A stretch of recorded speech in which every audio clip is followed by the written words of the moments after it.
어머, 실례했습니다. 절친한 옆집의 아들 결혼식 날 신부 대기실 앞에서 신부와 마주친 수님은 그 자리에 얼어붙고 말았습니다. 면사포 아래의 얼굴은 30년 전 사진첩 속 자신과 소름 돋을 만큼 판박이었기 때문입니다.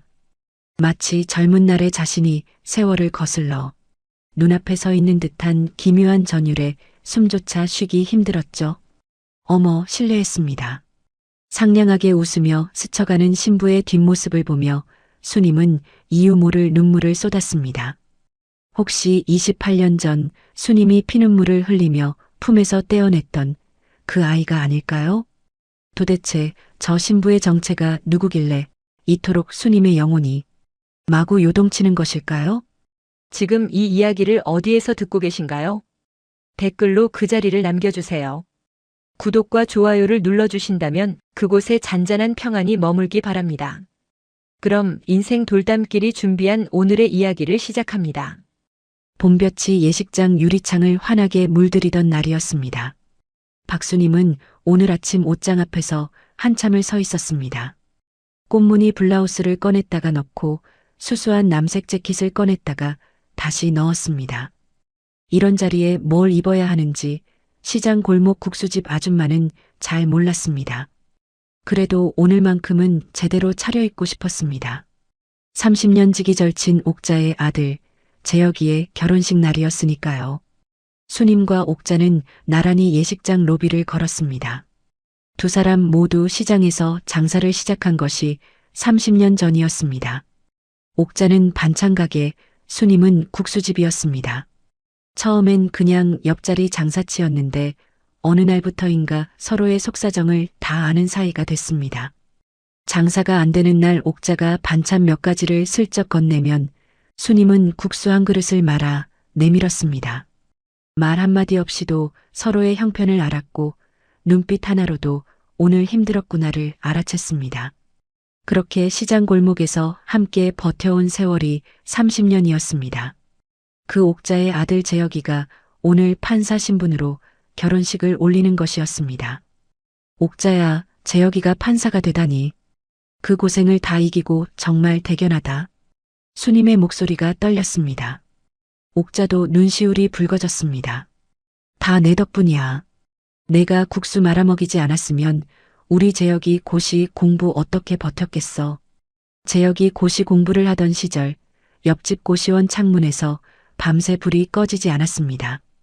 수님은 새벽마다 국수 솥을 올렸습니다.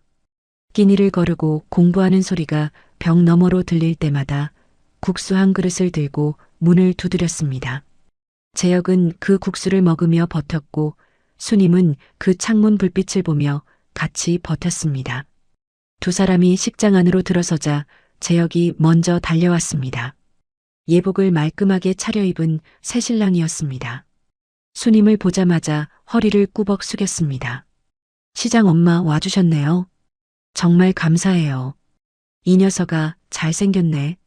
이제 진짜 어른이 됐구나. 축하한다. 수님은 재혁의 등을 한번 다독이며 눈물을 참았습니다. 재혁이 멋쩍게 웃으며 덧붙였습니다. 아주머니가 새벽마다 국수 들고 오셨던 거 아직도 기억해요. 그거 먹으면서 버텼어요. 진짜로. 쓸데없는 소리 말고 신부한테 잘해. 알았지?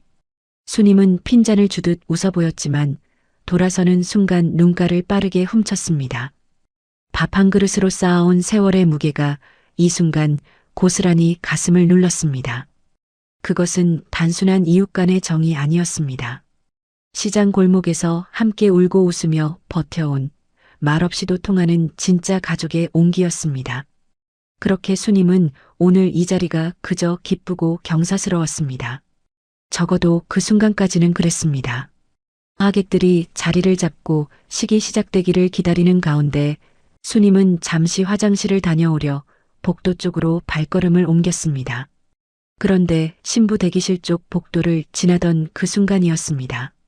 수님의 발걸음이 멈췄습니다. 복도 한편 거울 앞에 흰 드레스를 입은 신부가 서 있었습니다. 대기실에 들어가기 직전 마지막으로 드레스 자락을 매만지며 긴장을 고르는 중이었습니다. 그 입술에서 가느다란 흥얼거림이 흘러나오고 있었습니다. 수님은 그 자리에 굳었습니다. 어디선가 들어본 것 같은 선율이었습니다. 28년 전 딸을 보내던 날 새벽 혼자 중얼거리던 그 멜로디와 어딘지 비슷했습니다. 우연이겠지. 수님은 고개를 저었습니다. 세상에 비슷한 선율은 얼마든지 있는 법이었습니다. 손끝이 차가워졌습니다.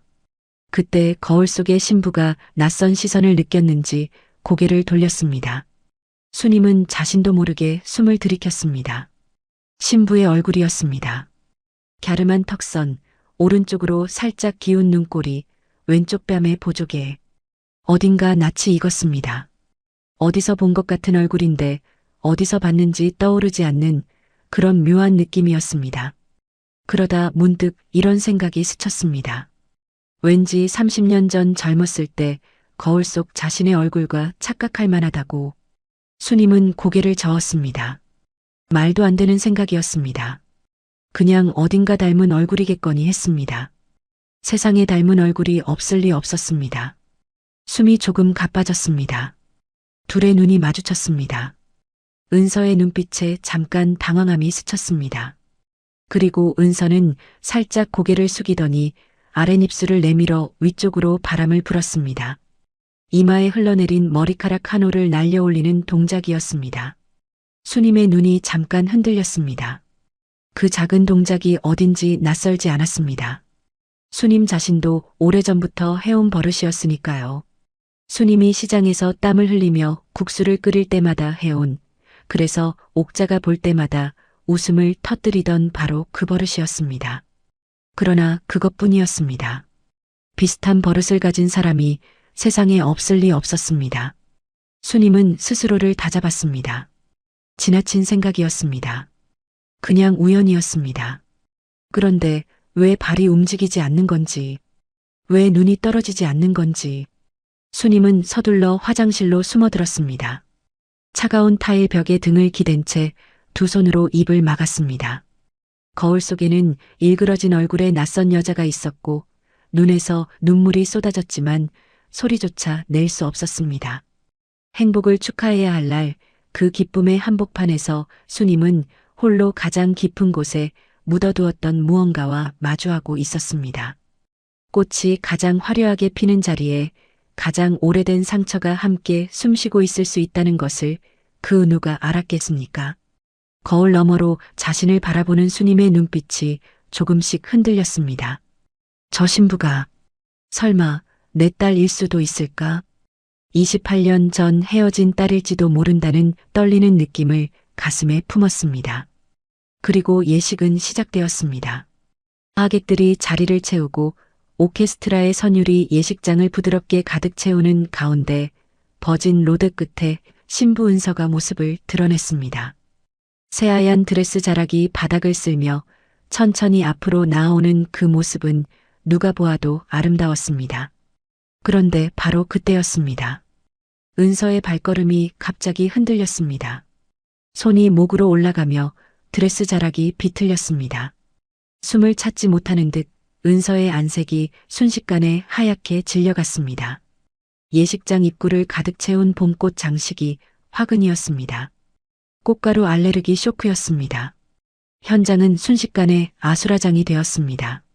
하객들의 비명과 웅성거림이 뒤섞이고 옥자는 재빨리 두 손을 허둥거리며 재혁의 팔을 붙들었습니다. 재혁아, 어떻게 해? 은서가 쓰러지겠다. 재혁은 얼굴이 사색이 된 채 은서에게 달려갔지만 어쩔 줄을 몰랐습니다.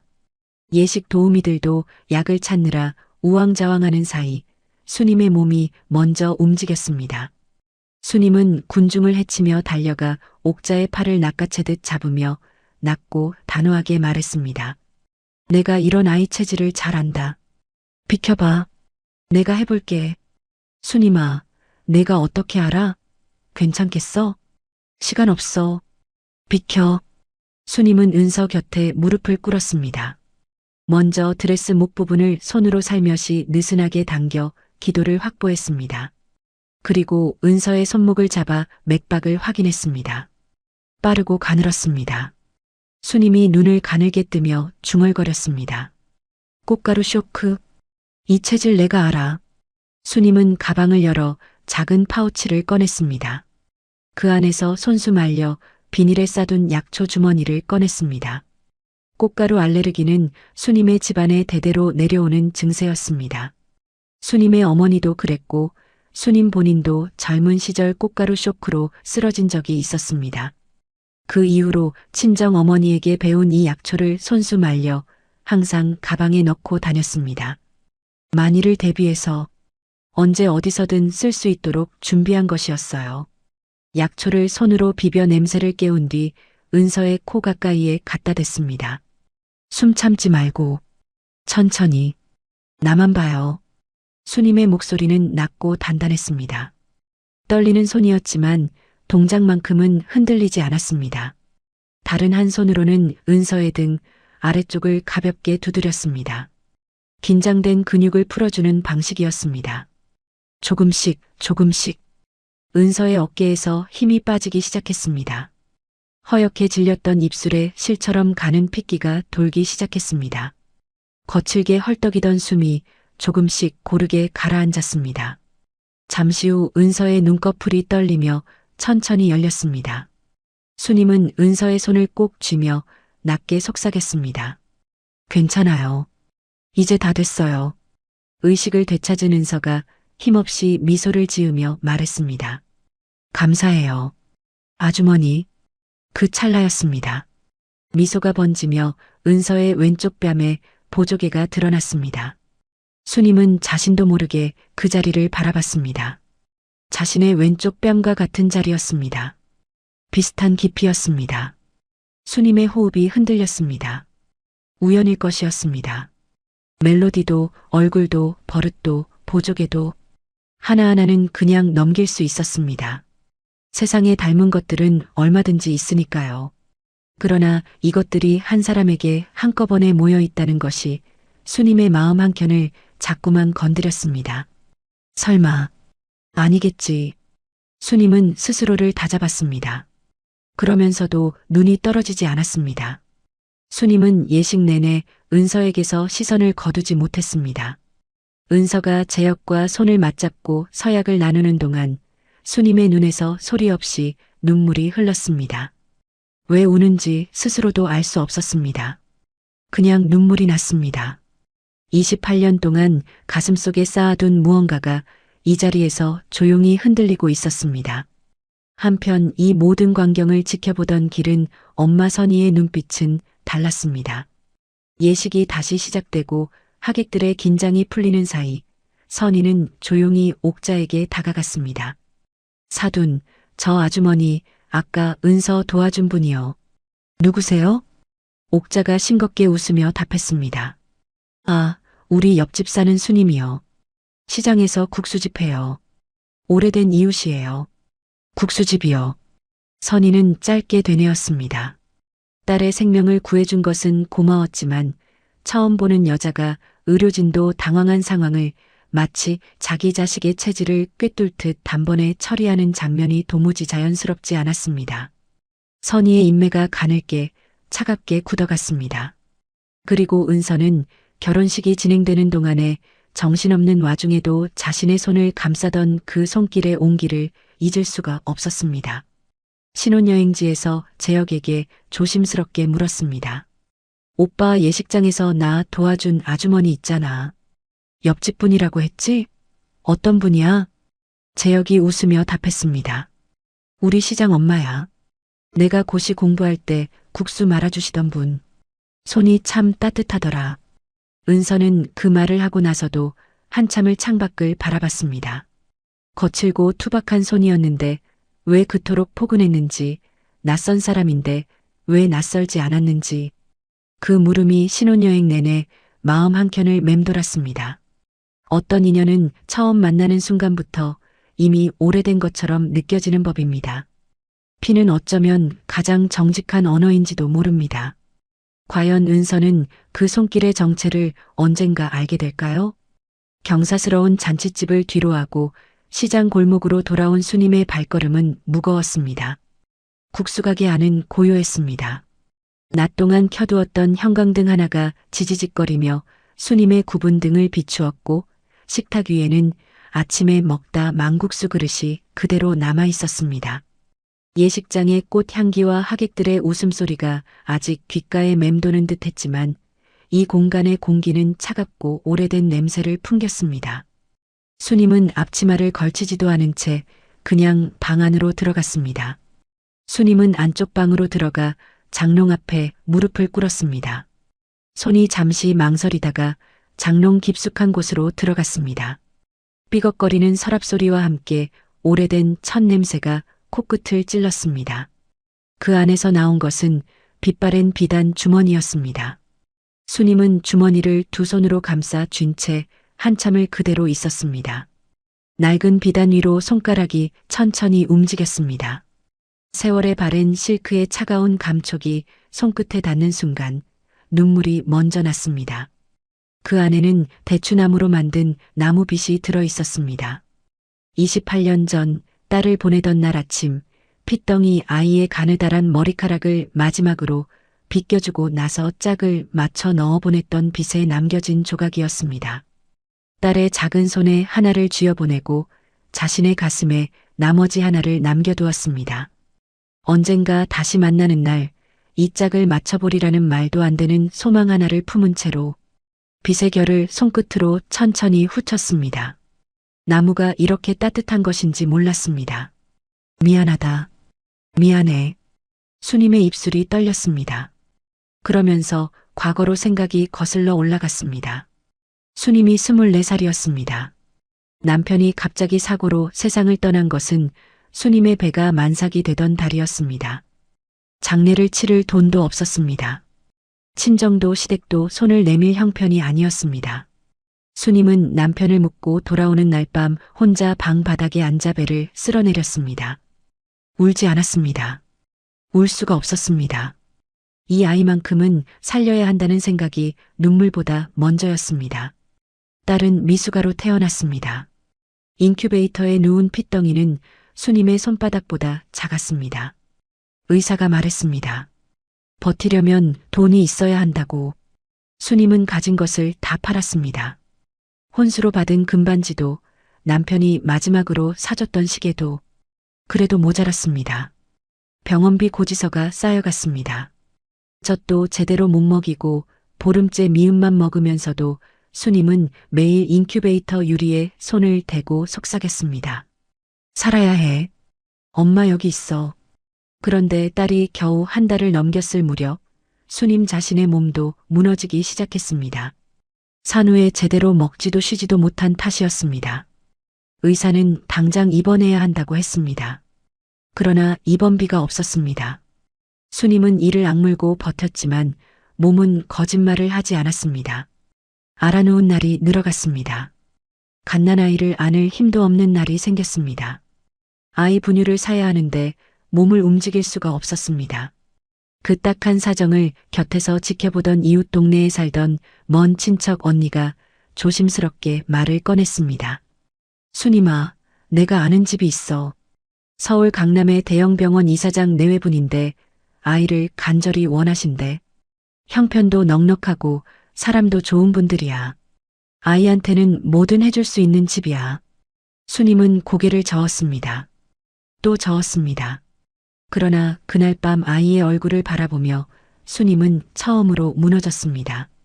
자신이 이 아이를 데리고 있으면 이 아이가 제대로 살 수 있을지, 알아 누운 엄마 곁에서 굶어가며 크는 것이 이 아이에게 과연 행복인지, 그 물음이 수님을 밤새 짓눌렀습니다. 다음 날 아침 수님은 사촌 언니에게 전화를 걸었습니다. 손이 떨렸습니다. 말이 나오지 않았습니다. 그래도 겨우 한마디를 했습니다.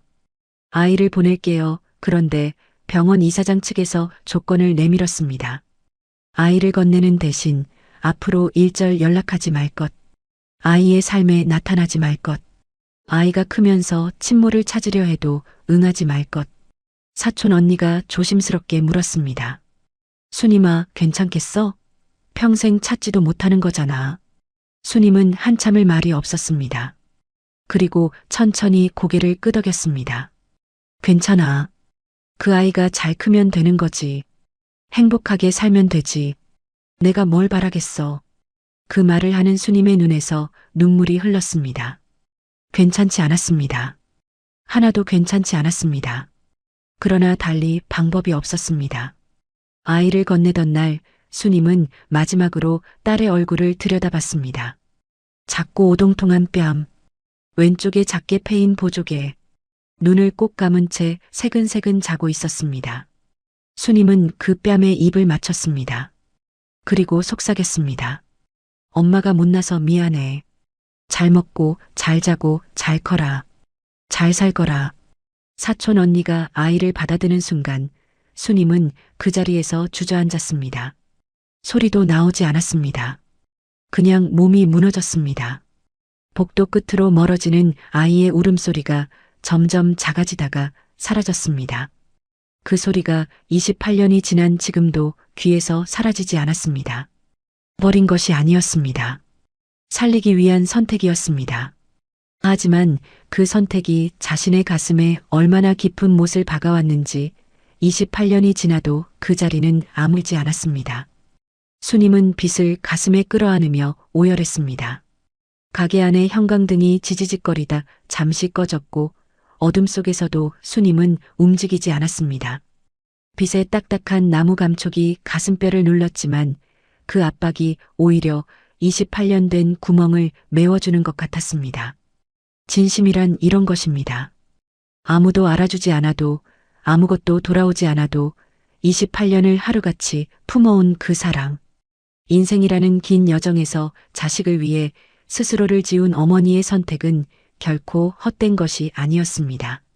다만 그 사랑이 너무 깊었기에 아무도 모르는 곳에서 혼자 삭혀야 했을 뿐이었습니다. 한편 신혼여행에서 돌아온 은서는 재혁에게 조심스럽게 말을 꺼냈습니다. 오빠, 나 그 아주머니한테 인사드리러 가고 싶어. 결혼식 때 도와주셨잖아. 재혁이 웃으며 고개를 끄덕였습니다. 그러지 뭐. 시장 엄마도 좋아하실 거야. 국수 진짜 맛있어. 시장 엄마라고 불러? 응. 고시 공부할 때부터 우리 엄마처럼 챙겨주셨거든. 밥도 제대로 못 먹을 때 새벽에 국수 들고 오시고. 은서는 그 말을 듣고 잠시 말이 없었습니다. 재혁을 바라보는 척하면서도 시선은 먼 곳에 머물렀습니다. 단순한 감사 인사가 아니었습니다. 그 아주머니의 눈빛이 자신을 바라보던 그 깊고 아픈 시선이 자꾸 마음에 걸렸습니다. 자신이 입양된 사실을 다시금 떠올리며 이름조차 모르는 생모에 대한 그리움이 국수집 아주머니를 향한 관심으로 천천히 번져가고 있었습니다. 같은 밤 서로 다른 공간에서 수님은 나무빛을 품에 안고 울었고 은서는 자신도 모르는 이유로 잠을 이루지 못했습니다. 두 사람은 아직 몰랐습니다. 그 그리움이 서로를 향하고 있다는 것을요. 그리고 그 나무빛의 짝이 지금 이 순간 같은 하늘 아래 숨쉬고 있다는 것을요. 한편 은서의 길은 엄마 임선희는 서울 강남의 대형 병원 이사장 부인이었습니다. 결혼 후 10년을 아이를 기다렸습니다. 병원을 전전하고 한약을 다려 먹고 기도원까지 다녔습니다. 시험관 시술만 5차례였습니다. 그때마다 희망을 품었다가 절망으로 내려앉기를 반복했습니다.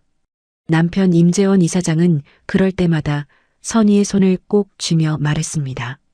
당신 잘못이 아니야. 우리한테 다른 방법이 있을 거야. 그 말이 선희를 버티게 했습니다. 입양을 결심한 것은 선희였습니다. 남편은 처음에 망설였지만 선희의 눈을 보고 더 이상 말리지 않았습니다. 사회복지사에 연락을 받고 아이를 처음 안던 날 선희는 아무 말도 하지 못했습니다. 그냥 울었습니다. 솜털이 보송보송한 갓난아이의 뺨에 자신의 뺨을 가져다 대며 이 아이가 내 딸이라는 것을 온몸으로 받아들였습니다. 그 뒤로 28년이었습니다. 은서가 어릴 때 열이 오르면 선희가 먼저 깨어 이마를 짚었고 은서가 친구 때문에 울며 들어오면 선희가 무릎을 꿇고 눈높이를 맞췄습니다. 은서가 중학교 때 조심스럽게 물었습니다. 엄마, 나 입양된 거 맞지요? 선희는 그 눈을 똑바로 보며 대답했습니다. 맞아. 그래서 엄마가 너를 더 많이 사랑하는 거야. 선택했으니까. 은서는 그날 이후 다시는 그 질문을 하지 않았습니다. 남편 임재은은 은서가 고등학생이 되던 해 갑작스러운 심장 발작으로 세상을 떠났습니다. 선희는 장례를 치르는 내내 울지 않았습니다. 은서 앞에서만큼은 무너지지 않으려 했습니다. 그날 밤 혼자 남편의 사진 앞에 앉아서야 소리 없이 오래 울었습니다. 그때부터 선희에게 은서는 딸이 아니라 세상 전부였습니다. 그리고 올해 봄 은서가 재혁과 결혼하겠다고 말하던 날이 떠올랐습니다. 선희는 그 말을 듣는 순간 가슴이 뜨거워졌습니다. 기쁨이었습니다. 사법고시를 합격하고 판사 임용을 앞둔 청년이었습니다. 반듯하고 성실하고 무엇보다 은서를 바라보는 눈빛이 진심이었습니다. 선희는 처음 재혁을 보던 날 속으로 생각했습니다. 남편이 살아있었다면 이 사람 마음에 들어 했겠다고. 그 생각이 드는 순간 선희는 재혁을 사위로 받아들이기로 마음을 굳혔습니다. 그리고 속으로 조용히 숨을 내쉬었습니다. 이제 다 키웠구나. 28년을 혼자 버텨온 긴 여정이 드디어 끝에 닿는 것 같았습니다. 남편 없이 혼자 딸을 키우며 흔들렸던 수많은 밤들이 주마등처럼 스쳤습니다. 그 모든 시간이 헛되지 않았다는 안도감이 선희의 가슴 깊은 곳에서 천천히 차올랐습니다. 결혼식 당일 아침 선희는 딸의 드레스 단추를 채워주며 눈물을 참았습니다. 28년을 오직 둘이서 버텨왔는데 이제 딸 곁에 자신보다 먼저인 사람이 생긴다는 것. 그것이 부모의 숙명인 줄 알면서도 선희의 마음 한편은 종일 시렸습니다. 버진 로드를 걸어 들어가는 은서의 모습을 바라보며 선희는 생각했습니다. 잘했다. 잘 키웠다. 그것으로 충분했습니다. 그런데 그 완벽했어야 할 날 끝내 찜찜한 것이 하나 남았습니다. 시장 골목 국수집 아주머니 박수님. 예식이 끝난 뒤에도 그 여자의 눈빛이 선희의 머릿속에서 지워지지 않았습니다. 분명히 처음 보는 사람인데 그렇게 느껴지지 않는 눈빛이었습니다. 선희는 그 불편함을 애써 덮으려 했지만 집으로 돌아오는 차 안에서도 그 눈빛이 자꾸만 떠올랐습니다. 예식장에서 수님이 보인 행동들이 선희의 머릿속을 떠나지 않았습니다. 잠자리에 들어도 아침에 눈을 떠도 그 여자의 눈빛이 지워지지 않았습니다. 사흘이 지났습니다. 그래도 의구심은 가라앉지 않았고 오히려 점점 더 선명해졌습니다. 집으로 돌아온 선희는 찻잔을 들었다 내려놓으며 그날을 다시 떠올렸습니다. 의료진조차 당황한 알레르기 쇼크를 처음 보는 여자가 마치 오랫동안 알고 있었던 것처럼 단번에 처리하던 그 장면, 그 눈빛, 그 손길. 모르는 사람의 체질을 누가 저렇게 꿰뚫어 볼 수 있는지 그것만이 아니었습니다. 생각할수록 이상한 것들이 하나씩 떠올랐습니다. 버진 로드에서 은서가 처음 모습을 드러내던 그 순간 저 여자의 얼굴이 굳는 것을 선희는 분명히 보았습니다. 하객들은 모두 신부를 보며 탄성을 쏟아냈지만 저 여자 혼자만 달랐습니다. 탄성이 아니었습니다. 마치 오래전에 잃어버린 무언가를 갑자기 발견한 사람 같은 충격에 가까운 표정이었습니다. 예식이 수습된 뒤에도 마찬가지였습니다. 하객들의 시선이 흩어지고 예식이 재개되는 동안 저 여자는 줄곧 은서에게서 눈을 떼지 못했습니다. 재혁의 옆집 이웃이라면 재혁을 바라보는 것이 자연스러울 텐데 저 여자의 눈은 오직 은서만을 따라갔습니다. 따뜻함과 그리움이 뒤섞인 차마 드러낼 수 없어 꾹 눌러놓은 것 같은 눈빛이었습니다. 그리고 가끔은 몰래 눈물을 훔치는 모습도 여러 번 보였습니다. 찻잔 속 물이 미세하게 흔들렸습니다. 시계 초침 소리가 유독 크게 들렸습니다. 선희는 비서를 불렀습니다. 이것 좀 알아봐. 재혁이 옆집에 사는 국수집 아주머니 박수님이라고 하던데 어느 정도까지 알아볼까요? 다 빠짐없이. 비서가 물러나자 선희는 다시 창밖을 바라봤습니다.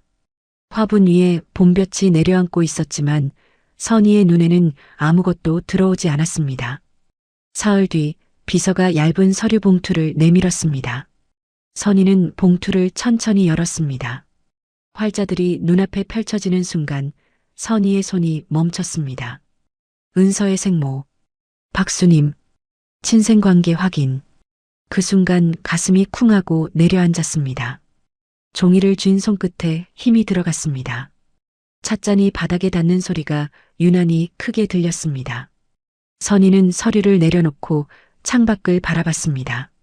28년 전 자신이 품에 안아온 그 아이의 생모가 하필이면 사위 제역의 옆집 이웃이고 국수를 팔고 있었다는 사실이 쉽게 믿겨지지 않았습니다. 처음에는 그저 어지러웠습니다. 그러다 어지러움이 가라앉자 두려움이 밀려왔습니다. 28년을 정성으로 키운 딸이었습니다. 딸의 첫걸음마도, 첫 입학도, 첫사랑도 곁에서 지켜본 것은 자신이었습니다. 밤새 울던 아이를 안아 재운 것도, 아파서 입원했을 때 병실 바닥에서 잠든 것도 선이었습니다. 그런데 저 여자가 나타나는 순간 딸의 마음이 어디로 향할지 그것이 두려웠습니다. 선희는 혼잣말처럼 중얼거렸습니다. 안 돼. 이건 안 돼. 그리고 이내 마음을 굳혔습니다. 재혁은 이제 막 판사 임용을 앞두고 있었습니다. 사법고시에 합격한 사위의 창창한 앞날에 이 인연이 얽히는 순간 어떤 소문이 돌지 알 수 없었습니다. 세상은 좁았고 사람들의 입은 가벼웠습니다. 딸의 출생이 세간에 오르내리는 일만큼은 절대 막아야 했습니다. 딸의 행복도 사위의 명예도 자신이 지켜야 했습니다. 선희는 자리에서 일어나 거울 앞에 섰습니다. 립스틱을 꺼내 천천히 입술에 올렸습니다. 매끄럽고 진한 색이 입술 위에 번지는 동안 선희의 눈빛은 이미 싸늘하게 굳어 있었습니다. 장신구를 하나씩 채우는 금속 소리가 조용한 방 안에서 또렷하게 울렸습니다. 빳빳하게 달인 정장의 깃을 세우며 선희는 거울 속 자신을 한번 바라봤습니다. 감정은 접어두었습니다. 지금 이 자리에서 필요한 것은 엄마의 얼굴이 아니라 딸을 지켜야 하는 사람의 결단이었습니다. 저 여자를 직접 만나야 했습니다. 그것은 단순한 만남이 아니었습니다. 28년을 지켜온 자신의 모성을 지키기 위한, 그리고 딸의 완벽한 삶에 균열이 생기는 것을 막기 위한 선희 나름의 전쟁이었습니다. 사랑이 지나치면 때로는 잔인해지는 법입니다. 선희는 그것을 알면서도 딸을 향한 마음만큼은 조금도 흔들리지 않았습니다. 그리고 바로 그 사랑이 이제 누군가를 향한 칼날이 되려 하고 있었습니다.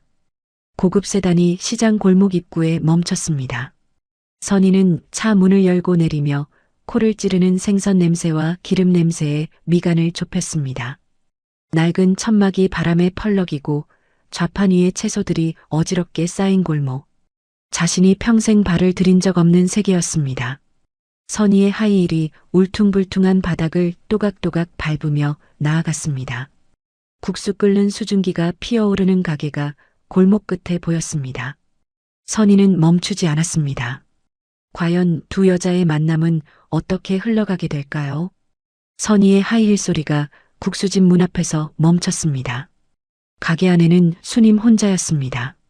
점심 손님이 빠진 오후의 국수집은 조용했습니다. 육수 냄새가 은은하게 배어있는 그 공간에서 수님은 혼자 행주질을 하고 있었습니다. 어제와 같은 하루였고 내일도 그럴 것이었습니다. 국수를 끓이고 손님을 맞이하고 가게를 닫는 것. 그것이 수님이 지켜온 삶의 방식이었습니다. 그런데 그때 문이 열렸습니다. 명품 정장의 매끄러운 광택과 진한 향수 냄새가 국수집 공기를 순식간에 낯설게 만들었습니다. 수님은 행주로 식탁을 닦다가 손을 멈췄습니다. 어서 오세요. 국수 드시러 오셨어요? 선희는 대답 대신 의자를 빼고 앉았습니다. 천천히 마치 자신의 집 안방에 앉듯이. 그리고 수님을 똑바로 바라보며 말했습니다. 앉으세요. 할 말이 있어서 왔습니다. 수님은 행주를 내려놓고 맞은편에 앉았습니다. 두 여자 사이에 잠시 침묵이 흘렀습니다. 덜덜거리는 선풍기 소리만이 그 침묵을 채웠습니다. 선희가 먼저 입을 열었습니다.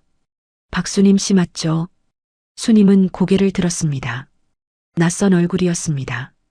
명품 정장, 진한 향수, 이 시장 골목과는 전혀 어울리지 않는 차림새였습니다.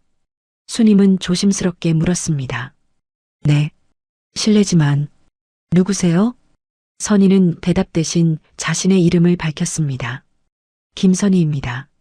이문서 어머니요. 수님의 얼굴이 굳었습니다. 은서의 어머니. 그 말이 가슴 한가운데 조용히 박혔습니다. 수님은 잠시 선희의 얼굴을 바라봤습니다. 그리고 천천히 고개를 끄덕였습니다. 더 물을 것이 없었습니다. 이 자리가 어떤 자리인지 이미 알 것 같았습니다. 선희는 천천히 핸드백을 열어 흰 봉투를 꺼냈습니다. 선희는 봉투를 탁자 위에 천천히 내려놓았습니다. 툭! 그 짧은 소리가 좁은 공간 안에서 오래 울렸습니다. 이사 비용입니다. 그러나 이건 단순한 이사 비용이 아닙니다. 은서의 인생을 지키기 위한 제 마지막 간청이에요. 수님은 봉투를 내려다봤습니다. 그리고 천천히 봉투를 선희 쪽으로 도로 밀었습니다. 필요 없습니다. 선희의 눈썹이 미세하게 올라갔습니다. 모르시는 척 안 하셔도 됩니다. 당신이 은서 친모라는 거 다 확인했어요. 알고 있어요. 그래도 돈은 필요 없습니다. 선희는 잠시 수님을 바라봤습니다. 그리고 낮고 또렷하게 말했습니다. 당신이 나타나는 순간 은서는 판사 부인이 아니라 버려진 아이가 됩니다. 그 아이가 28년 동안 쌓아온 평온을 당신 때문에 무너뜨릴 건가요? 수님은 고개를 들지 못했습니다. 재혁이는 이번에 판사 임용을 앞두고 있어요. 세상은 좁고 사람들의 입은 가벼워요. 사위의 명예도 딸의 행복도 당신 한 사람의 등장으로 흔들릴 수 있다는 걸 정말 모르세요? 선희의 목소리는 여전히 낮고 유려했습니다. 나를 세우지 않았습니다. 그러나 그 안에 담긴 것은 날카로운 칼날이 아니라 딸을 잃을지도 모른다는 처절한 공포였습니다. 당신은 28년 전에도 아이를 위해 떠났죠. 지금 은서에게 필요한 건 당신이 아니라 당신의 부재입니다. 그것이 진짜 그 아이를 사랑하는 방식 아닌가요? 그것은 수님의 가장 아픈 자리를 정확하게 찌르는 말이었습니다. 죄책감, 딸의 행복, 자신이 나타남으로써 모든 것이 무너질 수 있다는 두려움. 선희는 그것을 알고 있었고 그것을 무기가 아닌 논리로 삼았습니다. 그래서 더 가슴을 후볐습니다. 수님의 두 손이 무릎 위에서 천천히 쥐어졌습니다. 눈에 열기가 차오르기 시작했습니다. 하지만 넘치지는 않았습니다. 선희의 말은 잔인했지만 틀리지 않았으니까요. 한참 침묵이 흘렀습니다. 그리고 수님이 천천히 입을 열었습니다. 맞아요. 선희가 수님을 바라봤습니다. 제가 나타나면 안 되는 거 맞아요. 은서 앞에도 재혁이 앞에도. 그 말이 맞습니다. 수님의 목소리는 낮았습니다. 떨리지도 않았습니다. 오히려 너무 차분해서 더 먹먹한 목소리였습니다. 돈은 받을 수 없어요. 내가 없어지는 건 돈 때문이 아니니까요. 은서가 행복하게 살면 됩니다. 그게 내가 그 아이한테 해줄 수 있는 전부예요. 선희는 잠시 말을 잃었습니다.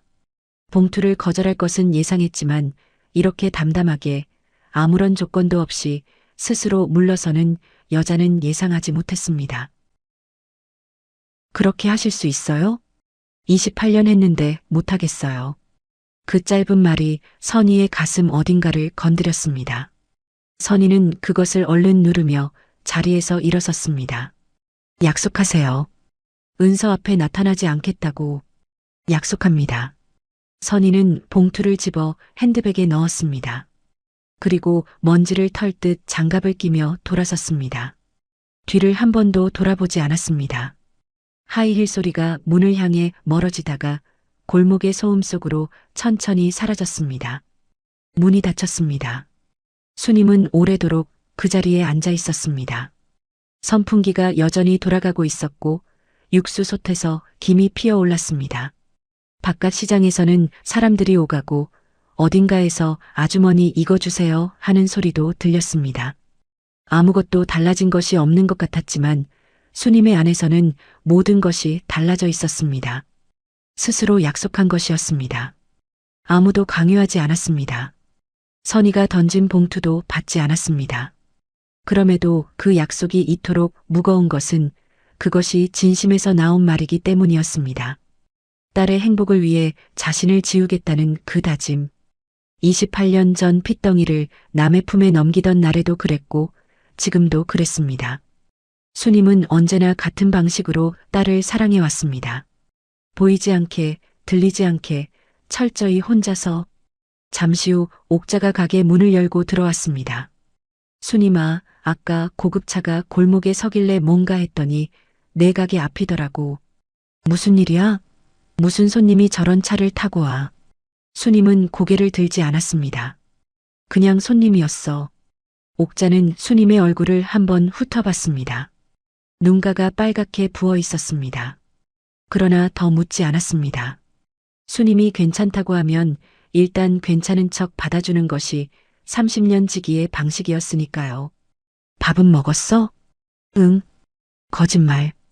옥자는 말없이 앞치마를 집어들고 주방으로 들어갔습니다. 국수 끓이는 소리가 들렸습니다. 수님은 그 소리를 들으며 눈을 감았습니다. 잠시 후 주방에서 옥자가 국수 한 그릇을 들고 나왔습니다. 수님 앞에 내려놓고 맞은편에 앉았습니다. 아무 말도 하지 않았습니다. 그냥 거기 있어주는 것이 전부였습니다. 수님은 국수를 한 젓가락 집어들다가 내려놓았습니다. 고마워. 먹어. 두 사람은 더 이상 아무 말도 하지 않았습니다. 선풍기가 돌아가고 육수솥에서 김이 올라왔습니다. 옥자는 묻지 않았고 수님은 말하지 않았습니다. 그것으로 충분한 사이였습니다. 옥자가 돌아간 뒤 수님은 천천히 일어나 앞치마 끝으로 눈가를 훔쳤습니다. 그리고 국수솥에 불을 낮췄습니다. 불꽃이 작아지며 주변이 조금 더 어두워졌습니다. 그 손길이 얼마나 무거웠는지 그것을 아는 사람은 이 세상에 아무도 없었습니다. 세상에서 가장 깊은 사랑은 때로 가장 조용한 포기의 모습을 하고 있습니다. 아무도 알아주지 않아도 아무것도 돌아오지 않아도 끝까지 딸 편이고 싶었던 28년째 끝나지 않는 그 사랑. 우리는 종종 잊고 삽니다. 가장 크게 사랑하는 사람이 가장 조용히 울고 있다는 것을요. 그리고 그 눈물이 얼마나 뜨거운지를요. 그 밤 수님은 비단 주머니를 꺼내 나무 빛을 한참 바라봤습니다. 그리고 낮게 중얼거렸습니다. 잘 살아라. 내 엄마는 잘 있다. 하지만 운명이란 사람의 결심대로 흘러가지 않는 법이었습니다. 한편 선희에게 결혼식이 끝나고 얼마 지나지 않아 기쁜 소식이 들려왔습니다. 은서가 임신을 했다는 것이었습니다. 전화기 너머로 은서의 목소리가 들리던 그 순간 선희는 말을 잇지 못했습니다. 눈물이 먼저 흘렀습니다. 남편이 살아있었다면 얼마나 좋아했을까. 그 생각이 드는 순간 기쁨과 그리움이 한꺼번에 쏟아졌습니다. 선희는 수화기를 붙잡은 채 한참을 울었습니다. 엄마, 왜 울어요? 기뻐서 그러지. 이 바보야. 28년을 키워온 딸이 이제 새 생명을 품었습니다. 선희에게 그것은 자신의 삶이 완성되는 것 같은 순간이었습니다. 이제 다 됐다. 정말 다 됐다. 선희는 전화를 끊고 나서도 한참을 그 자리에 앉아 있었습니다. 그런데 그 기쁨 한켠에 예식장에서 수님이 보인 행동들이 아직도 선희의 머릿속을 떠나지 않았습니다. 수님이 은서 앞에 나타나지 않기로 약속한 뒤로 며칠이 지났습니다. 한편 은서는 신혼집에서 그 손길을 잊지 못하고 있었습니다. 결혼식 날 쓰러졌을 때 자신의 얼굴을 감싸던 그 거칠고 투박한 손. 낯선 사람의 손이었는데 왜 그토록 포근했는지, 처음 보는 아주머니인데 왜 낯설지 않았는지. 재혁에게 물어보니 시장 국수집을 한다고 했습니다. 재혁이 고시 공부하던 시절 끼니를 챙겨주던 분이라고도 했습니다. 은서는 며칠을 머뭇거렸습니다. 딱히 이유를 댈 것도 없었고 찾아가는 것이 실례일 것도 같았습니다. 그런데 어느 오후 장을 보러 나왔다가 시장 골목 입구에서 발이 멈췄습니다. 국수집 방향이었습니다. 스스로도 설명할 수 없는 끌림이었습니다. 은서는 잠시 그 자리에 서 있다가 천천히 골목 안으로 걸어 들어갔습니다. 국수 끓는 냄새가 먼저 났습니다. 구수하고 따뜻한 냄새였습니다. 낡은 간판 아래 유리문 너머로 수님의 뒷모습이 보였습니다. 은서는 문손잡이를 잡은 채 잠깐 멈췄습니다. 그리고 문을 열었습니다. 딸랑. 문에 달린 작은 종이 울렸습니다. 수님이 고개를 돌렸습니다. 그 순간 수님의 손이 멈췄습니다. 선희와의 약속이 머릿속을 스쳤습니다. 은서 앞에 나타나지 않겠다고 했습니다. 그런데 지금 은서가 먼저 찾아온 것이었습니다. 이것이 약속을 어기는 것인지 어기지 않는 것인지 수님은 순간 판단이 서지 않았습니다. 아주머니, 저 기억하세요? 은서가 먼저 말했습니다. 조심스럽지만 화난 얼굴이었습니다. 결혼식 때 도와주신 분 맞죠? 인사도 제대로 못 드렸는데 혹시 국수 한 그릇 먹을 수 있을까요? 수님은 잠시 은서의 얼굴을 바라봤습니다. 보면 안 됐습니다. 오래 보면 안 됐습니다. 그러나 눈을 돌리지 못했습니다. 앉아요. 그 한마디가 나오는데 긴 시간이 걸렸습니다. 수님은 돌아서서 주방으로 들어갔습니다. 손이 떨렸습니다. 국수를 끓이는 내내 등 뒤로 은서의 기척이 느껴졌습니다. 딸이 자신의 가게에 앉아 있었습니다. 그 사실만으로 수님의 가슴이 꽉 찼습니다. 그런데 이상했습니다. 수님은 국수를 내어주면서도 은서와 눈을 잘 마주치지 않았습니다. 말을 걸면 짧게 대답하고 바로 주방으로 들어가 버렸습니다. 은서는 처음엔 바쁜가 보다 했습니다. 그런데 두 번째 방문 때도 그랬습니다. 세 번째도 마찬가지였습니다. 인사를 건네면 어색하게 웃고 말을 이어가려 하면 슬며시 자리를 피했습니다. 은서는 돌아오는 길에 자꾸만 그 장면을 되짚었습니다. 결혼식 날 그 손길과 지금의 태도가 너무 달랐습니다. 그날은 분명 자신의 얼굴을 두 손으로 감싸며 괜찮다고 속삭이던 사람이었는데 지금은 왜 저렇게 거리를 두는 건지, 내가 너무 자주 오는 건지, 아니면 내가 뭔가 불편한 건지. 어느 저녁 은서는 재혁에게 조심스럽게 말을 꺼냈습니다. 오빠, 시장 엄마 있잖아. 응, 왜? 내가 몇 번 찾아갔는데 왜 그러시는지 모르겠어. 반갑게 맞아주시긴 하는데 자꾸 피하는 것 같기도 하고. 내가 뭘 잘못했나? 재혁은 잠시 생각하다가 고개를 저었습니다. 원래 좀 수줍은 분이야. 나한테도 처음엔 그랬거든. 근데 왜 신경 쓰여? 응. 이상하게 신경 쓰여. 그냥 동네 아주머니인데. 은서는 그 말을 하고 나서 잠시 멈췄습니다. 그냥 동네 아주머니. 그런데 왜 그냥이 아닌 것 같은지. 그 물음이 좀처럼 사라지지 않았습니다. 그렇게 며칠이 더 지났습니다. 수님의 그 어색한 태도가 머릿속에서 계속 맴돌았습니다. 은서는 결국 다시 국수집으로 발걸음을 옮겼습니다. 이번에는 그냥 지나칠 수가 없었습니다. 그런데 그날도 수님은 잠깐 인사만 하고 주방으로 사라졌습니다. 재혁도 그 이야기를 전해 듣고는 어느 날 직접 수님에게 물었습니다. 시장 엄마 은서가 자꾸 아주머니 국수 먹고 싶다는데 왜 자꾸 자리 비우세요? 수님은 웃으며 둘러댔습니다. 요즘 몸이 좀 안 좋아. 재혁아, 은서는 좋은데 데려가서 맛있는 거 사줘. 재혁은 고개를 갸우뚱하다 그냥 넘어갔습니다. 그러나 은서는 달랐습니다. 좋은데 맛있는 거. 그 말이 오히려 마음에 걸렸습니다. 피하는 이유가 있는 것 같았습니다. 왜인지는 몰랐지만 분명히 이유가 있었습니다. 어느 오후였습니다. 수님이 잠깐 자리를 비운 사이 은서가 가게 안으로 들어섰습니다. 국수 주문을 하려다 아무도 없다는 걸 알고 잠시 가게 안을 둘러봤습니다. 오래된 집기들, 낡은 나무 식탁, 벽에 걸린 달력들, 손때 묻은 하나하나가 오랜 세월을 조용히 증언하고 있었습니다. 은서는 자신도 왜 이 공간이 낯설지 않은지 알 수 없었습니다. 그 시선이 벽 구석 높은 곳에서 멈췄습니다. 작은 못에 걸린 낡은 비단 주머니였습니다. 은서는 자기도 모르게 그쪽으로 걸어갔습니다. 발이 먼저 움직였습니다. 주머니 위로 세월의 먼지가 얇게 내려앉아 있었고 빛바랜 실크의 색은 한때 고왔을 색을 겨우 기억하고 있었습니다. 손이 올라갔습니다. 주머니를 집어들었습니다. 사각거리는 소리와 함께 나무빗이 손에 잡혔습니다. 오래된 나무의 냄새가 났습니다. 따뜻하고 건조한 어딘가 기억 속에 있을 것 같은 냄새였습니다. 은서의 손이 멈췄습니다. 대추나무의 결이 손끝에 닿는 순간 심장이 한 박자 이상하게 뛰었습니다.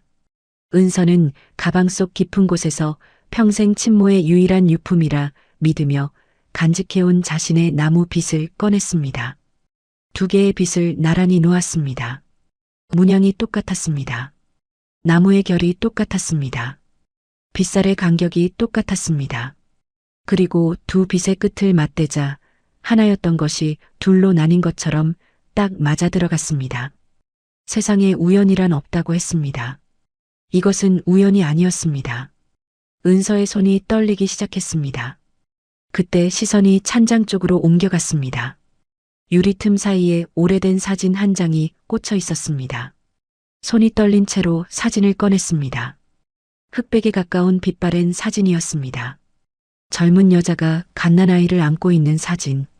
여자의 뺨에 깊게 패인 보조개가 선명했습니다. 은서는 자신의 왼쪽 뺨을 손으로 짚었습니다. 똑같은 자리였습니다. 똑같은 깊이였습니다. 다리에서 힘이 빠졌습니다. 은서는 그 자리에 천천히 주저앉았습니다. 두 손에는 나무빗이 쥐어져 있었고 무릎 위에는 사진이 놓여 있었습니다. 숨을 쉬어야 하는데 숨이 들어오지 않았습니다. 눈물이 났지만 소리가 나오지 않았습니다. 가게 안이 조용했습니다. 끓고 있는 국수솥에서 하얀 수증기가 피어오르고 창밖에서는 시장의 소음이 들려왔습니다. 그 평범한 소리들이 은서에게는 아득하게 멀게만 느껴졌습니다. 바로 그때 가게 문이 열렸습니다. 수님이 돌아온 것이었습니다. 문을 열고 들어서다 바닥에 주저앉은 은서를 보고 굳었습니다. 은서의 손에 들린 두 개의 나무빗이 눈에 들어오는 순간 수님의 얼굴에서 혈색이 가셨습니다. 그거 내려놔요. 수님의 목소리가 떨렸습니다. 황급히 다가가 빗을 빼앗으려 했습니다. 은서는 빼앗기지 않으려 두 손으로 빗을 꽉 쥐었습니다. 아주머니, 내놔요. 그건 내 거야. 아주머니. 은서의 목소리가 갈라졌습니다.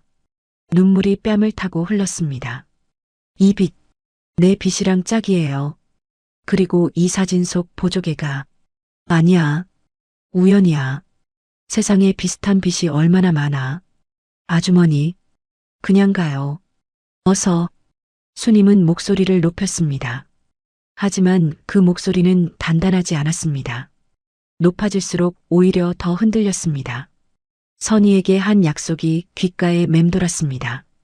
은서의 행복, 재혁의 앞날, 자신이 사라져야 한다는 그 약속. 하지만 은서는 일어나지 않았습니다.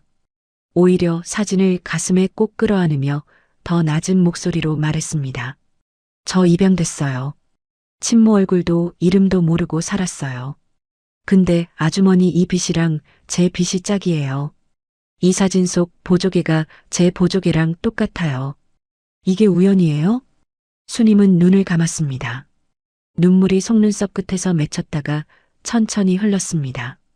선희의 말이 맴돌았습니다.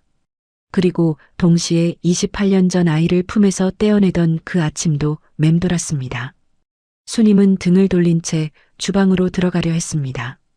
그러나 발이 떨어지지 않았습니다. 아주머니, 제 얼굴 보세요. 은서의 목소리가 등 뒤에서 들렸습니다. 수님의 어깨가 굳었습니다. 제 보조개 보세요. 그리고 아주머니 보조개 보세요.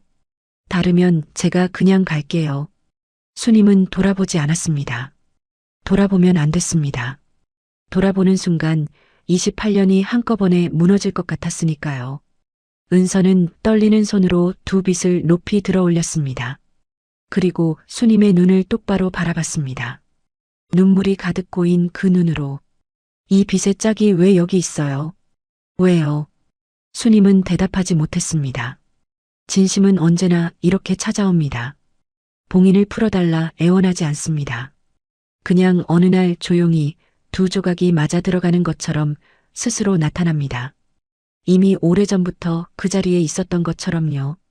두 여자의 시선이 허공에서 엇갈렸습니다.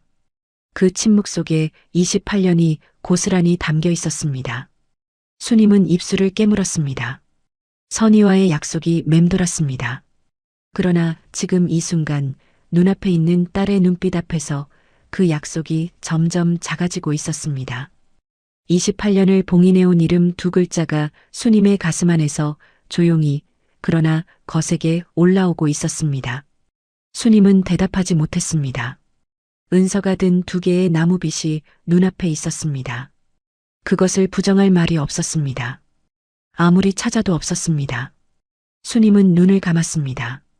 선희의 목소리가 맴돌았습니다. 은서의 행복, 재혁의 앞날, 약속? 그러나 지금 눈앞에 있는 것은 그 약속보다 먼저였습니다. 아주머니, 은서가 다시 불렀습니다. 이번에는 더 낮게, 더 조용하게. 저한테 할 말 없으세요?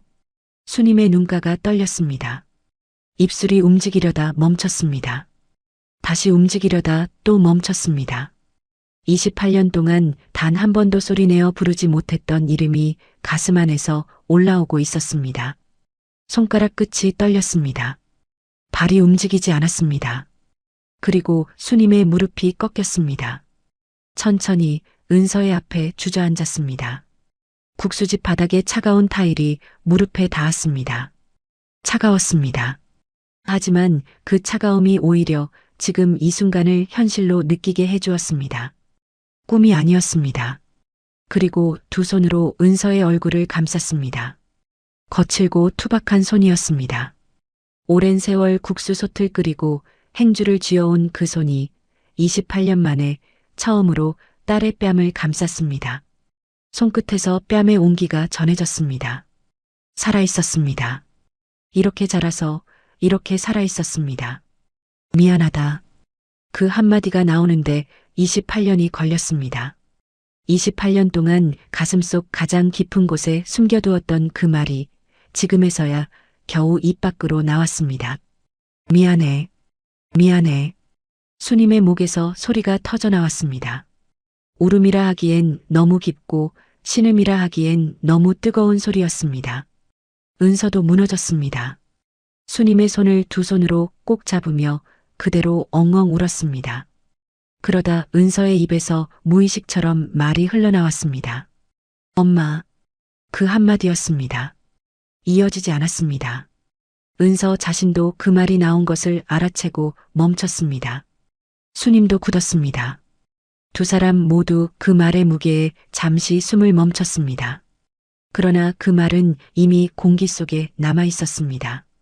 취소할 수도 없던 일로 할 수도 없는 말이었습니다. 왜요? 왜 버리셨어요? 버린 게 아니야. 살리려고 한 거야. 살리려고. 왜 말 안 하셨어요? 왜 아무 말도 안 하셨어요? 말 못했어. 말하면 안 됐어. 내가 행복하면 됐어. 그거 하나면 됐어. 은서는 수님의 손을 놓지 않은 채 고개를 끄덕이다가 다시 고개를 저으며 울었습니다. 알 것도 같고 모를 것도 같았습니다. 용서가 되는 것도 같고 아직은 아닌 것도 같았습니다. 하지만 이 손의 온기만큼은 분명했습니다. 이 손이 자신의 뿌리라는 것만큼은. 두 사람은 한참을 그렇게 있었습니다. 국수집 바닥에 나란히 무릎을 꿇고 서로의 손을 잡은 채로 육수솥에서 하얀 김이 계속 피어올랐고 선풍기가 계속 돌아갔습니다. 시장의 소음이 창밖에서 계속 들렸습니다. 세상은 아무것도 달라지지 않은 채로 흘러가고 있었지만 이 좁은 공간 안에서는 28년이 한꺼번에 무너지고 있었습니다. 수님은 은서의 머리카락을 조심스럽게 쓸어내렸습니다. 처음 하는 것이었습니다. 28년 전 갓난아이의 솜털을 빗겨주던 그날 이후 처음이었습니다. 손이 떨렸지만 멈추지 않았습니다. 은서는 그 손길 아래서 눈을 감았습니다. 태어나서 한 번도 받아본 적 없는 손길인데 어딘가 낯설지 않았습니다.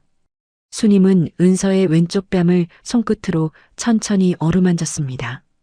보조개가 패인 그 자리를, 그리고 자신의 뺨을 은서의 손으로 가져다 댔습니다. 똑같이 은서가 울면서 웃었습니다. 네. 그것은 단순한 신체적 일치가 아니었습니다. 28년이라는 긴 이별을 건너 마침내 서로를 확인하는 세상에서 가장 조용하고 가장 뜨거운 확인이었습니다. 피는 이렇게 정직했습니다. 어떤 세월도 어떤 약속도 지울 수 없는 것이 있었습니다. 우리는 종종 잊고 삽니다. 혈연이라는 것이 단순히 유전자의 일치가 아니라는 것을요. 그것은 이름을 불러주지 못해도 얼굴을 보지 못해도 28년을 가슴에 품어온 사랑의 무게라는 것을요. 수님은 은서의 손에서 손을 놓지 못했습니다. 지금 이 손을 놓으면 다시 28년이 지나갈 것 같았습니다. 그 28년 동안 얼마나 많은 날들을 딸 생각을 했는지, 봄이 오면 이제 몇 살이 됐을까 생각했고, 새학기가 시작되면 학교 잘 다니고 있을지 생각했습니다. 텔레비전에 또래 여자아이가 나오면 눈이 갔고, 시장에 어린 여자아이가 엄마 손을 잡고 오면 한참을 바라봤습니다. 28년이 그런 날들의 연속이었습니다. 잠시 침묵이 흘렀습니다. 은서가 조심스럽게 입을 열었습니다. 이름이 어떻게 되세요? 수님이 낮게 대답했습니다. 박수님. 저는 임은서예요. 은서는 이름을 말하다가 잠깐 멈췄습니다. 수님이 자신을 보며 입을 살짝 열었다 다물었습니다. 무언가 말하려다 참은 것이었습니다. 은서는 그 눈빛을 놓치지 않았습니다. 제 이름이 왜요? 수님은 고개를 저었습니다. 아니야. 좋은 이름이다. 은서라는 이름. 수님이 28년 전 아이를 보내며 마음속으로 불러온 이름과 달랐습니다. 그러나 지금 이 아이의 이름은 은서였고 그 이름이 이 아이에게 잘 어울렸습니다. 그것만으로 충분했습니다. 평화는 짧았습니다. 바로 그때였습니다. 갑자기 가게 문이 거칠게 열렸습니다. 땡그랑 소리가 유난히 빠르고 크게 울렸습니다. 하이힐 소리가 날카롭게 바닥을 쳤습니다. 선이었습니다. 수님을 감시하게 한 사람을 통해 은서가 다시 국수집에 왔다는 연락을 받고 달려온 것이었습니다. 선이는 문을 열고 들어서다 마주친 장면에 그 자리에 얼어붙었습니다. 바닥에 함께 주저앉아 서로의 뺨을 어루만지는 두 여자. 선이의 눈빛이 순식간에 굳어졌습니다. 심장이 불규칙하게 뛰었습니다. 예상했습니다. 그러나 막상 눈으로 보니 예상과는 달랐습니다.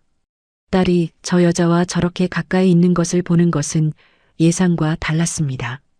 뭐 하는 거예요? 선이의 목소리가 차갑게 내려앉았습니다. 수님이 천천히 일어섰습니다. 선희 씨, 약속했잖아요. 알아요. 그런데 왜? 수님은 대답하지 않았습니다.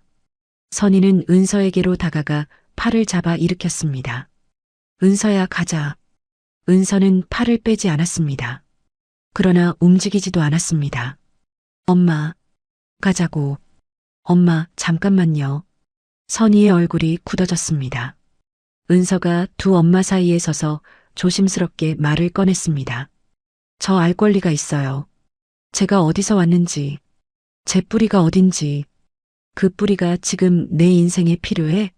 재혁이 생각은 했어? 재혁이 앞날 생각은? 그건 재혁이 오빠 문제예요. 제가 결정할 수 있는 문제가 아니에요. 은서야. 선희의 목소리에 균열이 생겼습니다.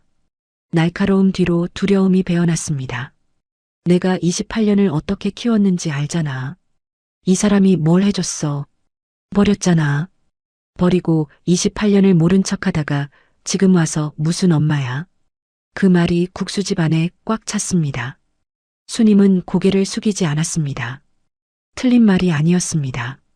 그러나 그렇다고 전부가 맞는 말도 아니었습니다. 맞아요. 수님이 조용히 말했습니다. 버렸어요. 그때는 그게 살리는 방법이라고 생각했어요. 근데 선희 씨 말이 맞아요. 내가 28년을 모른 척 했어요. 그 죄는 내가 받을게요. 선희의 입술이 떨렸습니다. 그러니까 지금이라도 가세요.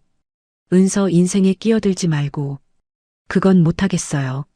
처음으로 수님이 물러서지 않았습니다. 목소리는 낮았지만 흔들리지 않았습니다. 선희 씨가 28년을 키운 엄마인 거 알아요. 그 정성을 내가 뺏으려는 게 아니에요. 근데 은서가 저를 찾아온 거예요. 은서가 알고 싶어 하는 거예요. 그 마음을 막는 건 선희 씨도 못하는 거 아닌가요? 선희가 수님을 향해 한 발 다가섰습니다. 당신이 나타나는 순간 이 아이 인생이 얼마나 복잡해지는지 알아요? 판사 남편 둔 아내가 시장통 국수집 친모 찾아다닌다는 게 말이 돼요? 그게 은서를 위한 거예요. 당신 자신을 위한 거예요? 그 말이 다시 수님의 가슴에 박혔습니다. 선희와 처음 맞닥뜨렸을 때도 들었던 말이었습니다. 그때는 수님이 고개를 숙였습니다. 스스로 물러섰습니다.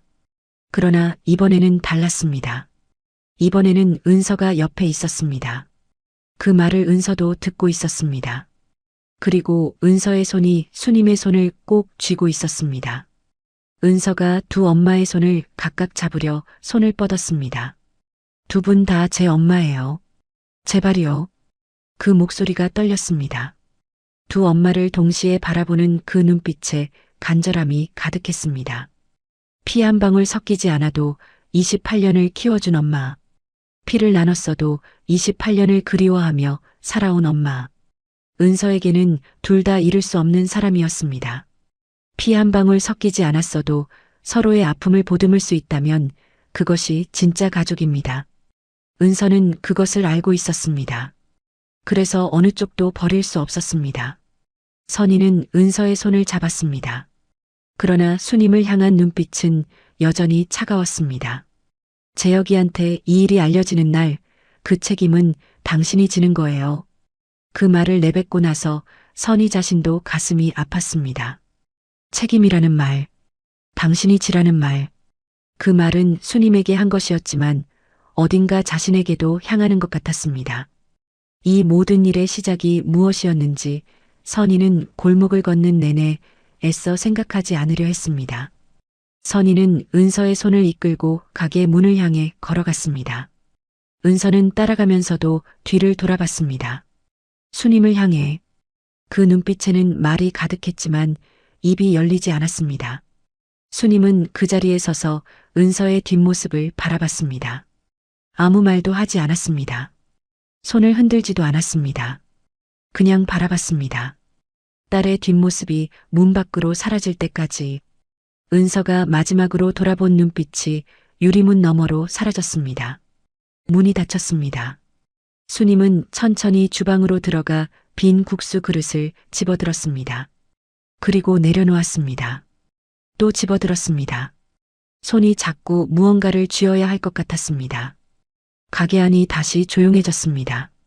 선풍기 소리, 육수 속 끓는 소리, 아까와 똑같은 소리들이었지만 지금은 그 소리들이 어딘지 낯설게 들렸습니다. 아까 여기서 딸을 만났습니다. 딸의 뺨을 감쌌습니다.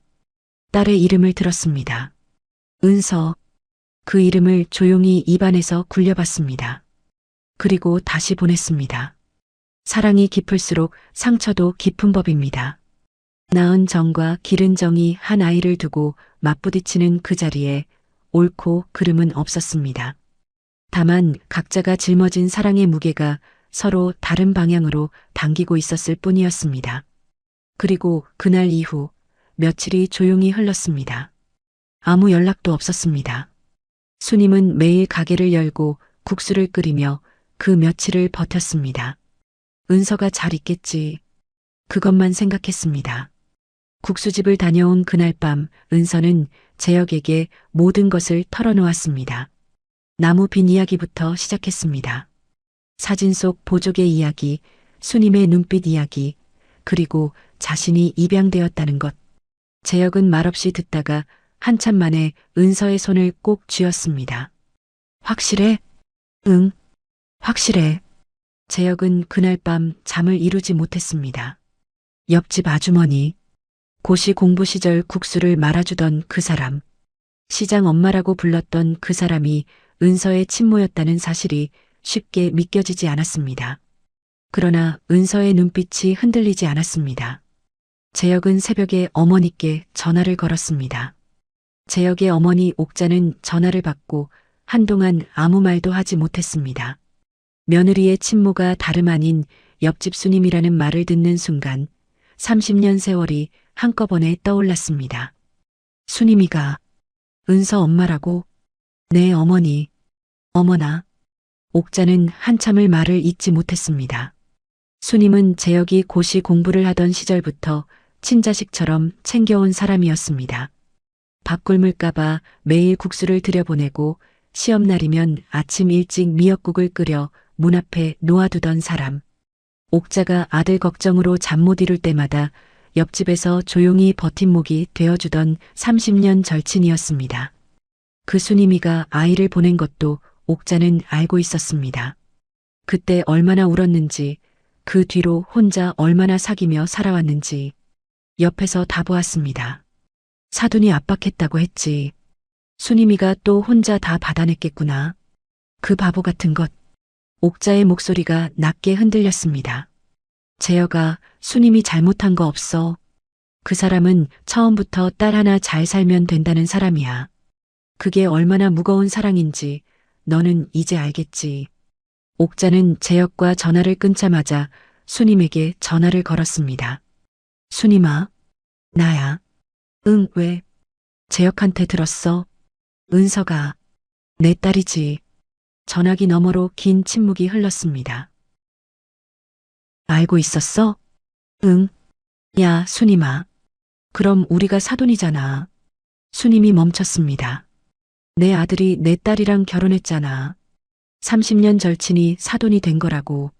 이게 말이 돼? 그러네. 그런 애가 뭐야, 그런 애가. 나는 지금 당황스럽네. 내가 얼마나 내한테 부탁했어.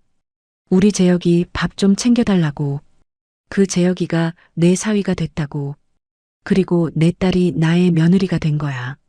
세상에 이런 인연이 어디 있어. 옥자의 목소리가 울먹였습니다. 결혼식 날 나 얼마나 뿌듯했는지 알아? 내 아들 장가 보낸다고 눈물 흘렸는데 알고 보니 내 딸과 결혼한 거잖아. 우리 둘이 같이 사돈잔치를 한 거야, 그날. 수님이 피식 웃었습니다. 그러게. 웃어? 나는 지금 눈물이 나는데. 그리고 있잖아, 수님아. 나 기억해? 내가 갓난아이 딸을 입양 보냈다고 했을 때. 그때 내가 얼마나 울었는지 알아? 어떻게 그럴 수 있냐고 얼마나 가슴이 아팠는지. 근데 그 딸이 내 며느리가 됐어. 그 아이가 지금 내 아들 옆에 있다고. 전화기 너머로 옥자의 울음소리가 흘렀습니다. 야, 박수님, 이건 하늘이 맺어준 거야. 사람 힘으로 되는 게 아니라고. 하늘이 결국 너한테 딸을 돌려준 거야. 수님은 아무 말도 하지 않았습니다. 창밖을 바라보며 눈을 감았습니다. 눈물이 소리 없이 흘렀습니다. 결혼식 날부터 알았어? 이 바보야. 나한테도 말 못했어? 옥자가 물었습니다. 수님의 목소리가 낮아졌습니다. 말하면 뭐해. 어차피 내가 해줄 수 있는 게 없는데. 그래도 나한테는 말했어야지. 나라도 옆에 있었잖아. 그동안 혼자 사귀고 있었던 거야? 수님은 대답하지 않았습니다. 대신 짧게 웃었습니다. 울음인지 웃음인지 모를 소리였습니다. 선희 씨가 압박했다고 들었어. 또 혼자 다 받아냈구나. 수님아, 넌 왜 맨날 그러냐? 괜찮아. 괜찮긴. 하나도 안 괜찮아 보여. 잠시 침묵이 흘렀습니다. 근데 있잖아, 수님아. 선희 씨도 딸 하나 살리려는 엄마야. 너랑 다르지 않아. 무서웠던 거겠지. 언젠가는 알아줄 거야. 수님은 창밖을 바라봤습니다. 응, 알아. 한편 선희는 며칠째 잠을 제대로 자지 못했습니다. 국수집에서 수님과 맞섰던 그날의 장면이 자꾸만 떠올랐습니다. 바닥에 함께 주저앉아 서로의 뺨을 어루만지던 두 사람. 은서가 두 손을 뻗으며 두 분 다 제 엄마예요. 라고 했을 때의 그 눈빛. 선희는 그 장면을 밀어내려 했지만 쉽지 않았습니다. 딸이 자신만을 바라보던 28년이 끝난 것 같은 느낌이 자꾸만 가슴을 눌렀습니다. 그것이 두려움인지 외로움인지 선희 스스로도 알 수 없었습니다. 은서도 마음이 무거웠습니다. 두 엄마 사이에서 어느 쪽도 상처 주지 않으려 애쓰다 보니 몸이 먼저 비명을 질렀습니다. 아랫배가 며칠째 묵직했습니다. 그냥 피곤한 거겠지 했습니다. 임신 중이니 그럴 수도 있겠지 했습니다. 그런데 그날 아침이었습니다. 소파에서 일어나려던 은서의 손이 배 위로 올라갔습니다. 통증이었습니다.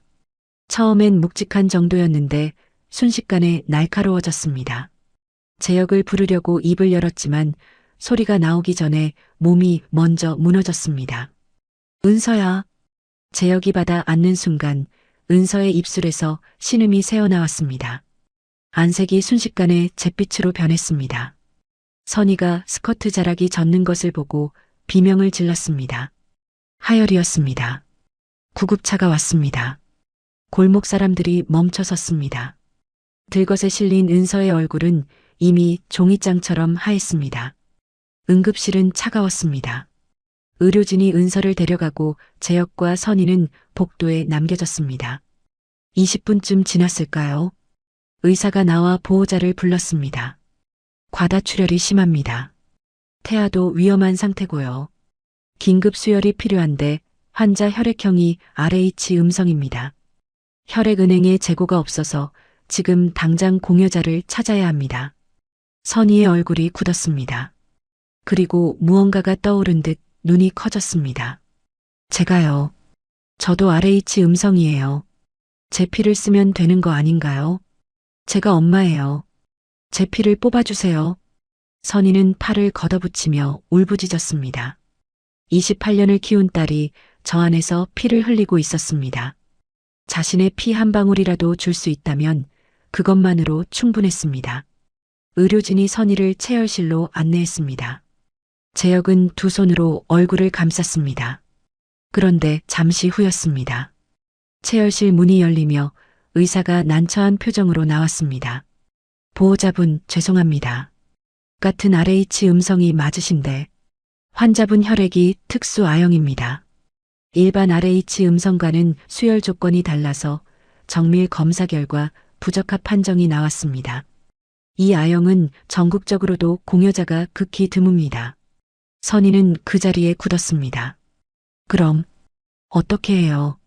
지금 전국 혈액원에 긴급 수배 중입니다만 시간이 얼마나 걸릴지. 의사의 말이 복도에 떨어졌습니다. 선희는 벽에 손을 짚었습니다. 제역은 고개를 들지 못했습니다. 복도가 차가운 정적에 잠겼습니다. 수혈을 자처한 엄마의 피조차 닿지 못하는 딸. 세상에 이런 절망이 또 있을까요? 선희는 복도 벽에 이마를 기댔습니다. 28년을 키우면서 단 한 번도 아이에게 해주지 못한 것이 없었는데 지금 이 순간 자신이 아무것도 할 수 없다는 사실이 선희를 무너뜨렸습니다. 수혈 적합자를 찾는 시간이 흘렀습니다. 1분이 10분처럼 느껴졌습니다. 제역은 복도 끝을 바라보다가 벽을 짚다가 다시 수술실 문을 바라봤습니다. 은서의 이름을 속으로 수없이 불렀습니다. 선희는 복도 의자에 앉은 채 두 손을 맞잡고 눈을 감았습니다. 평생 믿지 않던 기도를 처음으로 했습니다. 병원 복도는 차가운 정적에 잠겨 있었습니다. 의사가 선희와 제역을 따로 불렀습니다. 전국 혈액원에 긴급 수배했지만 특수 혈액이라 어려울 것 같습니다. 현 시점에서 가장 확실한 방법은 지금 당장 혈연 관계에 있는 친족 중 RH 음성 특수 A형의 혈액을 구하는 것이 유일한 방법입니다. 혈연 관계. 그 말이 복도에 떨어지는 순간 선희의 무릎에서 힘이 빠졌습니다. 제역이 선희를 부축했습니다. 선희는 그 손을 느끼면서도 아무 말도 하지 못했습니다. 은서의 혈연. 지금 이 세상에 그 혈연을 가진 사람은 단 하나였습니다. 선희가 그토록 밀어냈던 그 여자. 박수님. 선희는 복도 의자에 앉아 두 손을 맞잡았습니다. 수술실 불빛이 꺼지지 않았습니다. 1분이 지났습니다. 5분이 지났습니다. 선희의 손끝이 차가워졌습니다. 딸의 숨이 꺼져가고 있었습니다. 선희는 핸드폰을 들었습니다. 손이 떨렸습니다. 옥자의 번호를 눌렀습니다. 사돈, 수님 씨 좀 불러주실 수 있어요? 제발이요. 제가 부탁드립니다. 은서가 살려면 수님 씨의 혈액을 수혈받아야 한대요. 그 말을 내뱉는 순간 선희의 눈에서 눈물이 흘렀습니다. 평생 누구에게도 애원해 본 적 없는 여자가 지금 무릎을 꺾고 있었습니다. 수님은 소식을 듣자마자 달려왔습니다. 병원 복도에서 선희와 눈이 마주쳤습니다. 선희는 고개를 숙였습니다. 수님은 아무 말도 하지 않았습니다. 그냥 접수대로 걸어갔습니다. 검사 받겠습니다. 빨리 해주세요. 검사 결과는 빠르게 나왔습니다. 의사가 고개를 들며 말했습니다. 일치합니다. 완벽하게 일치해요. 재혁이 눈을 감았습니다. 선희는 두 손으로 입을 막았습니다. 그런데 의사가 수님을 따로 불렀습니다. 보호자분, 혈액형은 일치하지만 문제가 있습니다. 지금 보호자분 몸 상태가 매우 좋지 않아요. 혈압도 낮고 빈혈 수치도 위험선입니다. 의사가 잠시 멈췄다가 말을 이었습니다. 솔직히 말씀드리겠습니다. 지금 이 상태에서 수혈을 강행하면 보호자분도 위험합니다. 최악의 경우 두 분 다 잃을 수 있어요. 복도가 얼어붙었습니다. 수님은 잠시 눈을 감았습니다. 그리고 천천히 눈을 떴습니다. 각 썼으면 되죠. 보호자분, 지금 제 말을 들으셨습니까? 보호자분 목숨도 위태롭다고 했습니다. 들었어요. 그런데도 내 생명은 중요하지 않아요. 내 피를 다 가져가도 좋아요. 아이 엄마 살려주세요. 그리고 뱃속 아이도요. 수님의 목소리는 떨리지 않았습니다. 오히려 너무 차분해서 더 무서운 목소리였습니다. 의사가 말을 잇지 못했습니다. 그 말이 복도에 퍼졌습니다. 선희가 그 자리에 굳었습니다. 수님의 몸 상태가 좋지 않다는 것, 죽을 수도 있다는 것, 그럼에도 피를 다 가져가도 좋다고 말하는 것. 선희는 수님에게 달려갔습니다. 알고 있어요? 지금 몸이 안 좋다는 거, 죽을 수도 있다는 거. 수님은 선희를 바라봤습니다. 알면서도 하겠다는 거예요. 내 딸이니까요. 한 번도 엄마 노릇을 못했는데 이것만큼은 해야죠. 선희의 입술이 떨렸습니다. 더 이상 말이 나오지 않았습니다. 수님은 각서를 썼습니다. 손이 떨렸지만 글씨는 또렷했습니다. 그리고 체열실 의자에 앉아 팔을 걷었습니다. 바늘이 들어왔습니다. 수님은 눈을 감았습니다. 이 피가 딸에게 간다는 생각만 했습니다. 붉은 피가 수혈팩을 타고 천천히 흘렀습니다. 그리고 마침내 그 피가 관을 따라 은서에게로 향하는 동안 수님의 얼굴에서 조금씩 혈색이 사라졌습니다. 수혈이 끝났습니다. 그리고 기적처럼 은서의 수치가 올라가기 시작했습니다. 의사가 나와 말했습니다. 환자 상태가 안정되고 있습니다. 태아도 심박이 돌아왔습니다. 재혁이 복도 벽에 이마를 기댔습니다. 선희가 두 손으로 얼굴을 감쌌습니다. 그런데 그 순간 체열실에서 간호사의 다급한 목소리가 들렸습니다. 보호자분 의식을 잃었습니다. 빨리요. 수님이었습니다. 과다 체열로 인한 쇼크였습니다. 수님은 들것에 실려 중환자실로 옮겨졌습니다. 은서가 깨어난 것은 그로부터 2시간 뒤였습니다. 의사에게 상황을 전해 들은 은서는 눈을 뜨자마자 재혁의 손을 잡았습니다. 엄마 어디 있어요? 빨리요. 은서야, 내 몸이. 빨리요. 은서는 링거를 달고 휠체어에 올랐습니다. 재혁이 밀었습니다. 중환자실 앞에 도착한 은서는 유리창 너머로 수님의 얼굴을 봤습니다. 산소 마스크를 쓰고 눈을 감은 채 누워 있었습니다. 그 거칠고 투박한 손에 링거 바늘이 꽂혀 있었습니다. 은서의 어깨가 흔들렸습니다. 소리 없이 울다가 결국 오열이 터졌습니다. 왜 이러셨어요? 왜? 그 장면을 복도 끝에서 선희가 바라봤습니다. 딸을 살리기 위해 자신의 목숨을 내놓은 여자. 각서를 쓰면서도 손이 흔들리지 않았던 여자. 28년을 침묵하며 딸을 그리워하다가 딸이 위태로운 순간 단 한 번도 망설이지 않은 여자. 선희는 그 자리에 천천히 주저앉았습니다. 무릎이 바닥에 닿았습니다. 자신의 28년 정성이 자랑스러웠습니다. 그러나 저 여자의 목숨건 핏방울이 딸을 살렸습니다. 그리고 저 여자는 지금 그 대가로 중환자실에 누워 있었습니다. 선희의 눈에서 눈물이 쏟아졌습니다. 며칠이 지났습니다. 다행히 순임이 회복되어 일반 병실로 옮겨진 날이었습니다. 선희는 혼자 순임의 병실 문 앞에 섰습니다. 오래 서 있었습니다. 그리고 문을 열었습니다. 순임은 창밖을 바라보다가 고개를 돌렸습니다. 두 여자의 눈이 마주쳤습니다. 선희가 천천히 걸어와 순임의 침대 옆에 무릎을 꿇었습니다. 그리고 순임의 거친 손을 두 손으로 감쌌습니다. 미안해요. 내가 잘못했어요. 순임은 말을 하지 않았습니다. 당신을 밀어내려 했어요.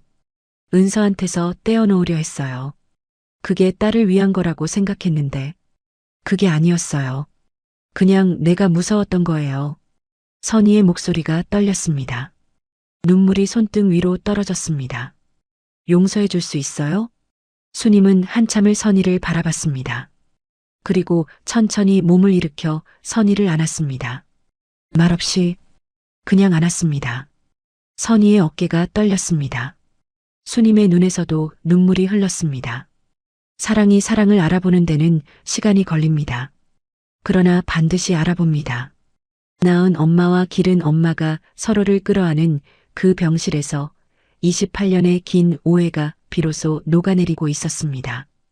봄이 깊어지는 어느 일요일이었습니다. 국수집 문이 열렸습니다.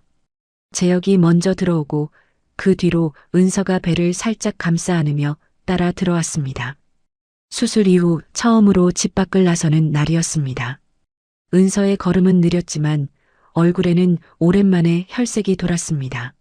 순임은 주방에서 국수를 끓이다 문소리에 고개를 들었습니다. 은서를 보는 순간 손이 멈췄습니다. 불 위에 올린 냄비도 잡고 있던 국자도 모든 것이 그 자리에서 멈췄습니다. 은서가 천천히 걸어 들어왔습니다. 수술 이후 처음 보는 얼굴이었습니다. 혈색이 돌아와 있었습니다. 그리고 배가 이제 조금씩 눈에 띄기 시작했습니다. 순임은 말이 나오지 않았습니다. 그냥 바라봤습니다. 살아있었습니다. 뱃속 아이도 살아있었습니다. 그것만으로 가슴이 터질 것 같았습니다. 왔어요. 은서가 먼저 말했습니다. 목소리가 조금 떨렸습니다.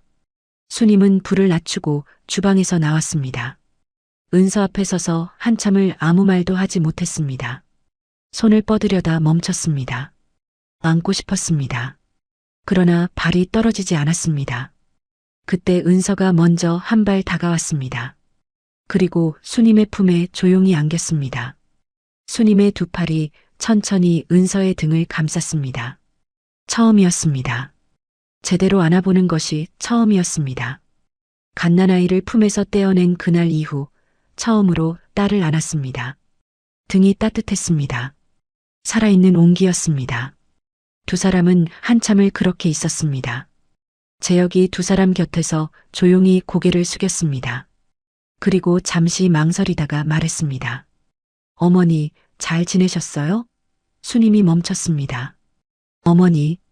그 호칭이 귀에 닿는 순간 순임의 눈가가 흔들렸습니다. 평생 들어본 적 없는 호칭이었습니다. 재혁의 눈빛에는 어색함도 혼란도 없었습니다. 그냥 따뜻했습니다.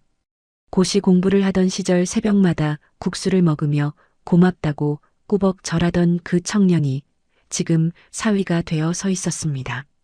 많이 놀랐지. 순임이 조심스럽게 말했습니다.